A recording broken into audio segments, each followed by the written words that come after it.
अभिमन्यु के पुत्र राजा परीक्षित थे। राजा परीक्षित के बाद उनके लड़के जन्मेजय राजा बने। एक दिन जन्मेजय वेदव्यास जी के पास बैठे थे। बातों ही बातों में जन्मेजय ने कुछ नाराजगी से वेदव्यास जी से कहा कि जहां आप समर्थ थे, भगवान श्री कृष्ण थे, भीष्म पितामह, गुरु द्रोणाचार्य, कुलगुरु कृपाचार्य जी, धर्मराज युधिष्ठिर जैसे महान लोग उपस्थित थे, फिर भी आप महाभारत के युद्ध को होने से नहीं रोक पाए और देखते देखते अपार जनधन की हानि हो गई। यदि मैं उस समय रहा होता तो अपने पुरुषार्थ से इस विनाश को होने से बचा लेता। अहंकार से भरे जन्मेजय के शब्द सुनकर भी व्यास जी शांत रहे। उन्होंने कहा, पुत्र, अपने पूर्वजों की क्षमता पर शंका न करो। यह विधि द्वारा निश्चित था, जो बदला नहीं जा सकता था। यदि ऐसा हो सकता तो श्री कृष्ण में ही इतनी सामर्थ्य थी कि वे युद्ध को रोक सकते थे। जन्मेजय अपनी बात पर अड़ा रहा और बोला, मैं इस सिद्धांत को नहीं मानता। आप तो भविष्यवक्ता है, मेरे जीवन की होने वाली किसी होनी को बताए, मैं उसे रोककर प्रमाणित कर दूंगा कि विधि का विधान निश्चित नहीं होता। व्यास जी ने कहा, पुत्र, यदि तू यही चाहता है तो सुन। कुछ वर्ष बाद तू काले घोड़े पर बैठकर शिकार करने जाएगा, दक्षिण दिशा में समुद्र तट पर पहुंचेगा। वहां तुम्हें एक सुंदर स्त्री मिलेगी, जिसे तू महलों में लाएगा और उससे विवाह करेगा। मैं तुमको मना करूंगा कि ये सब मत करना, लेकिन फिर भी तुम ये सब करोगे। इसके बाद उस लड़की के कहने पर तू एक यज्ञ करेगा। मैं तुमको आज ही चेता रहा हूं कि उस यज्ञ को तुम वृद्ध ब्राह्मणों से कराना, लेकिन वो यज्ञ तुम युवा ब्राह्मणों से कराओगे। और जन्मेजय ने हंसते हुए व्यास जी की बात काटते हुए कहा कि मैं आज के बाद काले घोड़े पर ही नहीं बैठूंगा, तो ये सब घटनाएं घटित ही नहीं होगी। व्यास जी ने कहा कि ये सब होगा, और अभी आगे की सुन।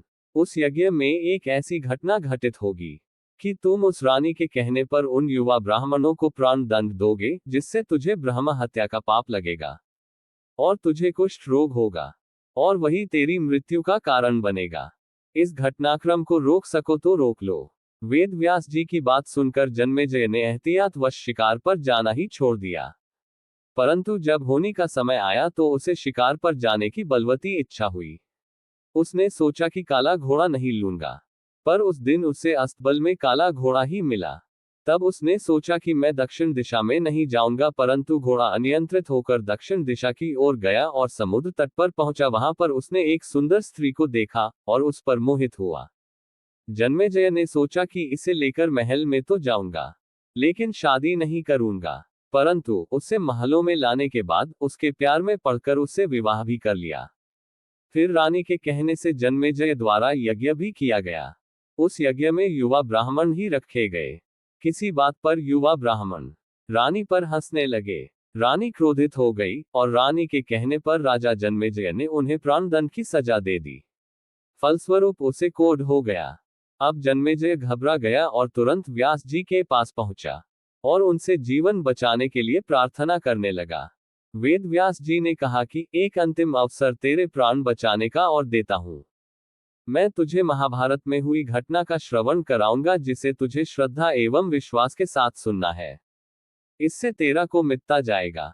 परंतु यदि किसी भी प्रसंग पर तूने अविश्वास किया, तो मैं महाभारत का प्रसंग रोक दूंगा और फिर मैं भी तेरा जीवन नहीं बचा पाऊंगा। याद रखना, अब तेरे पास यह अंतिम अवसर है। अब तक जन्मेजय को व्यास जी की बातों पर पूरा विश्वास हो चुका था, इसलिए वह पूरी श्रद्धा और विश्वास से कथा श्रवण करने लगा। व्यास जी ने कथा आरंभ करी और जब भीम के बल के वह प्रसंग सुनाए, जिसमें भीम ने हाथियों को सूंडों से पकड़कर उन्हें अंतरिक्ष में उछाला। वे हाथी आज भी अंतरिक्ष में घूम रहे हैं।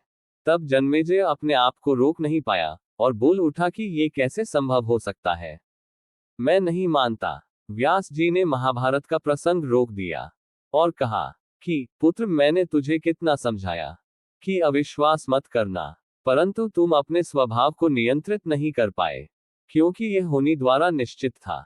फिर व्यास जी ने अपनी मंत्र शक्ति से आवाहन किया और वे हाथी पृथ्वी की आकर्षण शक्ति में आकर नीचे गिरने लगे। तब व्यास जी ने कहा, यह मेरी बात का प्रमाण है। जितनी मात्रा में जन्मेजय ने श्रद्धा विश्वास से कथा श्रवण की, उतनी मात्रा में वह उस कुष्ठ रोग से मुक्त हुआ, परंतु एक बिंदु रह गया और वही उसकी मृत्यु का कारण बना। सार, कर्म हमारे हाथ में है लेकिन उसका फल हमारे हाथों में नहीं है। गीता जी के 11वें अध्याय के 33वें श्लोक में श्री कृष्ण अर्जुन से कहते हैं, उठ खड़ा हो और अपने कार्य द्वारा यश प्राप्त कर। ये सब तो मेरे द्वारा पहले ही मारे जा चुके हैं, तू तो केवल निमित्त बना है। होनी को टाला नहीं जा सकता, लेकिन उत्तम कर्म व ईश्वर नाम जाप से होनी के प्रभाव को कम किया जा सकता है।